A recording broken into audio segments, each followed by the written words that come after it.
ভোর রাত্রে যখন সাহরি খাইতে উঠবেন, সাহরি খাওয়ার পর ফজরের আজানের আগে আপনি 10 মিনিট 5 মিনিট একটু আল্লাহর কাছে ক্যাবলামুখী হয়ে হাত তুলে রুমের লাইটটা বন্ধ করে একটু আল্লাহর সাথে কথা বলবেন।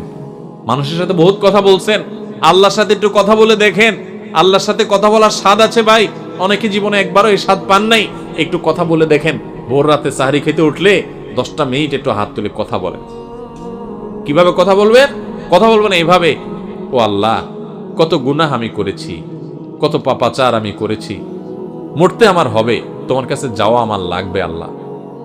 শয়তানের প্ররোচনা করেছি, এই রমজান মাস তুমি কত মানুষকে মাফ করে দাও।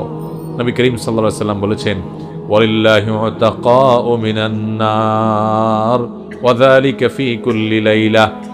রমজানের প্রত্যেক রাতে আল্লাহ তাআলা অনেক মানুষকে সাধারণ ক্ষমা ঘোষণা করে দেন, যে যাও অমুক অমুক অমুক অমুক, যাও তোমাদেরকে মাফ করে দেওয়া হলো, জাহান্নাম থেকে মুক্ত ঘোষণা করে দেওয়া হলো। আল্লাহ কত মানুষকে আপনি সাধারণ ক্ষমা করে দিবেন। আল্লাহ আপনার সাধারণ ক্ষমা পাওয়ার জন্য কোনো যোগ্যতার দরকার হয় না, আপনি চাইলে যাকে তাকে মাফ করে দিতে পারেন। আপনি তো মহান সৃষ্টিকর্তা, আপনি তো চাইলে আমার সব অপরাধগুলো মাফ করে আমাকে ফেরেশতা বানায় ফেলতে পারেন, পারেন না আল্লাহ?